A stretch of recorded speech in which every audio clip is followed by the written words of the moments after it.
Est-ce que vous allez savoir saisir l'opportunité énorme qui arrive en 2023 et 2024? Bonjour les polyinvestisseurs, bienvenue dans cette nouvelle vidéo. On va parler des passoires thermiques et des opportunités qui vont arriver avec ces fameuses passoires thermiques. Avant de vous parler en détail de ce sujet, si ce n'est pas déjà fait, eh bien, téléchargez notre formation offerte. On vous offre 7 heures. En gros, l'enregistrement de notre tout dernier séminaire avec Luc, c'est ici ou sous la vidéo et c'est cadeau. Dans cette vidéo, on va parler de la loi climat et résilience et de l'interdiction à la location progressive de ce qu'on appelle les passoires thermiques.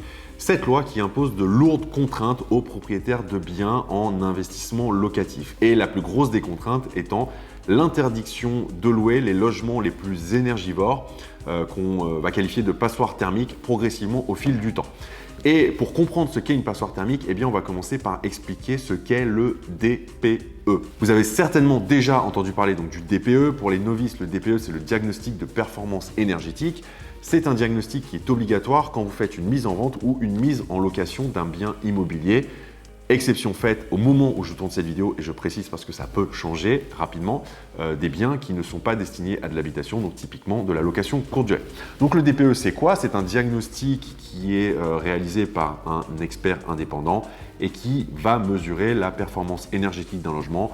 Pour le dire de façon plus vulgaire, en gros, ça va nous permettre de savoir si le logement en question, il est peu énergivore ou s'il est très énergivore. Donc s'il y a des déperditions d'énergie ou si au contraire tout est optimisé, si c'est assez sobre. Et donc vous vous en doutez, qui dit diagnostic, qui dit notation, dit aussi classement. Et donc un DPE va de la lettre A à la lettre G.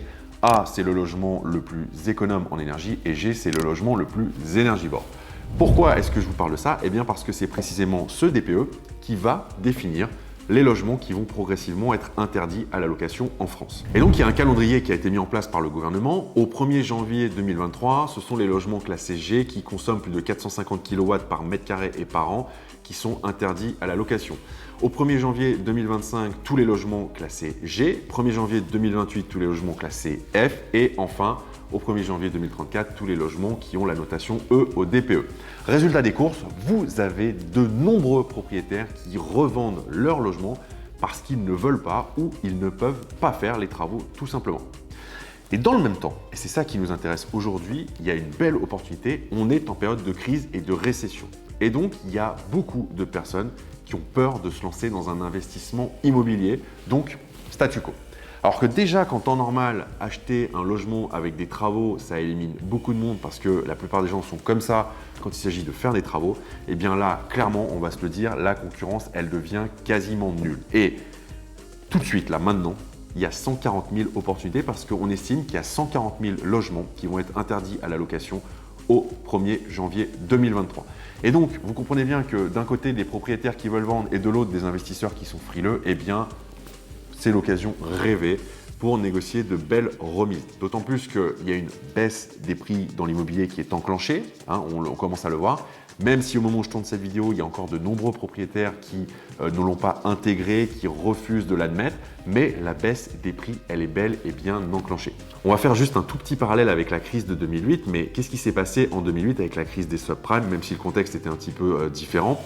Il y a eu une remontée rapide des taux d'intérêt. Vous avez des ménages, alors il y avait des crédits à taux variable, donc c'est différent de chez nous, mais qui d'un coup se sont retrouvés avec des mensualités élevées, hausse du coût de la vie, pas que sur le crédit IMO, mais sur une globalité, impossibilité de rembourser le crédit, donc il y a eu de plus en plus de problématiques de paiement.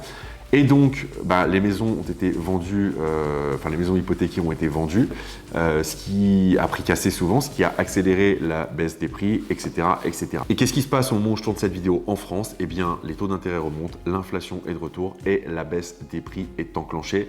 Donc, je ne suis pas devin, je ne vais pas vous dire qu'on est en train de vivre exactement la même situation, mais il y a quand même beaucoup de similitudes, donc ça mérite qu'on s'y intéresse. En plus de ça, qu'est-ce qui se passe? Vous avez quand même pas mal d'investisseurs immobiliers qui jettent l'éponge parce que, on va pas se mentir, investir dans l'immobilier quand on n'est pas bien accompagné, eh bien c'est pas facile que ça, j'en sais quelque chose. Et il faut savoir aussi que la France est toujours en pénurie de logements, vous avez seulement 27% des annonces immobilières qui concernent des locations. Donc on va vous dire qu'il y a un gros déséquilibre. Et pire que ça, les annonces en location de petites surfaces sont en recul de 10% en moyenne sur l'année 2022 par rapport à 2021. Et donc vous comprenez pourquoi je vous dis qu'il y a une... voilà, pour moi c'est vraiment l'opportunité de 2023 et 2024. On est dans un contexte où les gens ont peur, on va en reparler dans un instant. Il y a de moins en moins de personnes qui ont envie de se positionner. Voilà, beaucoup de gens, vous en faites peut-être partie, préfèrent attendre, garder de l'argent de côté, surtout ne pas prendre de risques. Et pourtant, vous allez voir que c'est dans les périodes de crise que la prise de risque paye le plus. Et donc, pour revenir au sujet des logements, des passoires énergétiques, eh bien, il y a de belles opportunités parce que vous avez vraiment la possibilité d'acheter à prix cassé des logements. Bien sûr, ça va nécessiter de faire les travaux de rénovation adéquats et c'est ça qui est intéressant. Vous n'êtes pas obligé de rénover de fond en comble pour faire remonter ces logements dans des meilleures notes de DPE.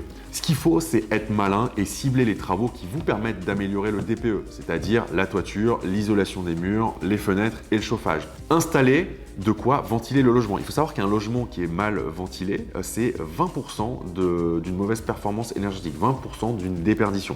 Ça peut paraître contre-intuitif parce qu'on se dit s'il n'y a pas de ventilation, c'est bien isolé. Oui, mais la problématique, c'est qu'un logement qui est trop bien isolé et qui n'a pas de ventilation, eh bien, il n'y a pas d'air qui circule, donc ça va moisir. Vous allez avoir des moisissures à l'intérieur et donc c'est pas non plus le bon plan. En plus de ça, on est quand même dans une période où il existe de nombreuses aides pour vous aider à faire les travaux de rénovation. Et si ça vous intéresse, je vous invite à aller voir ici la vidéo que j'avais faite il y a un an sur le sujet. Et cerise sur le gâteau, il y a quand même beaucoup de dispositifs fiscaux pour vous inciter à faire des travaux de rénovation. Vous avez le dispositif de Normandie avec l'opération Cœur de Ville. Vous avez le doublement du déficit foncier. Qui est une nouveauté sur les travaux d'amélioration énergétique et vous avez toujours l'amortissement des travaux quand vous faites du LMNP, du LMP ou que vous investissez en société, etc.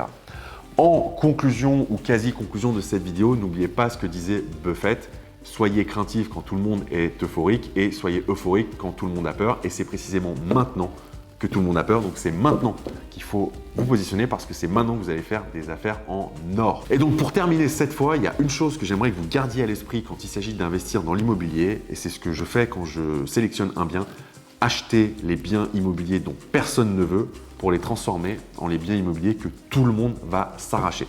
C'est vraiment en gardant cette idée en tête que vous allez pouvoir réaliser des belles affaires qui se loueront super bien. Et le jour où vous voudrez les revendre, c'est là que vous allez faire de très belles plus-values et c'est comme ça que vous allez accélérer votre enrichissement. Ce que vous pouvez faire maintenant, c'est nous dire dans les commentaires sous la vidéo si vous avez prévu de vous positionner sur ce type de bien, si vous avez déjà négocié une belle remise sur une passoire thermique ou si au contraire, parce que ça peut arriver encore aujourd'hui, vous vous retrouvez face à des propriétaires qui, à l'heure actuelle, ne veulent rien entendre et ne restent campés sur leur idée que les prix sont élevés et qui n'ont pas encore intégré qu'ils avaient un bien qui était inlouable avec beaucoup de travaux et que s'ils voulaient le vendre, eh bien, ils allaient devoir faire des concessions. Merci à vous d'avoir regardé cette vidéo. Si ça vous a plu, comme d'habitude, vous cliquez sur la cloche, vous vous abonnez, vous faites le pouce ou pas dans le même ordre, mais vous le faites dans tous les cas.